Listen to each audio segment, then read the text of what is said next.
Kumekuwa na maswali mengi, watu wamekuwa wakijiuliza juu ya hiki ambacho kinachoendelea kwa sasa. Tumeweza kuona namna ambavyo bibiye Zuchu mwenye amani na furaha baada ya kuweza kujifungua kama ambavyo ilivyokuwa awali, na tumeweza kuona baadhi ya ndugu jamaa na marafiki, wengi wao wameweza kumtembelea na kumpa pongezi nyingi, na wengi wao wakasema ya kwamba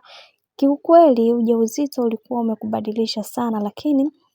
siku moja tu baada ya wewe kuweza kujifungua, kila kitu kimeweza kubadilika. Unaonekana ni mtu mwenye amani na furaha katika maisha yako. Hata ule uchibonge unaanza kushuka kidogo, hivyo mashabiki wakasema kwamba ila ukiwa hivyo hivyo mpaka sura inakuwa inabadilika, ni bora ukarudi kwenye sura yako ile ambayo original ambayo tumeweza kuizoea. Utani wa hapa na pale kwa ndugu jamaa na marafiki, lakini walichomsihi ni kuweza kuona bibiye Zuchu akienjoy na kufurahia maisha kama ambavyo unavyomuona akipiga supu huku akifurahia, na anakuambia kila kitu kwenye maisha yake kitakwenda kuwa sawa, kwa sababu kuna mengi ambayo ameweza kupitia,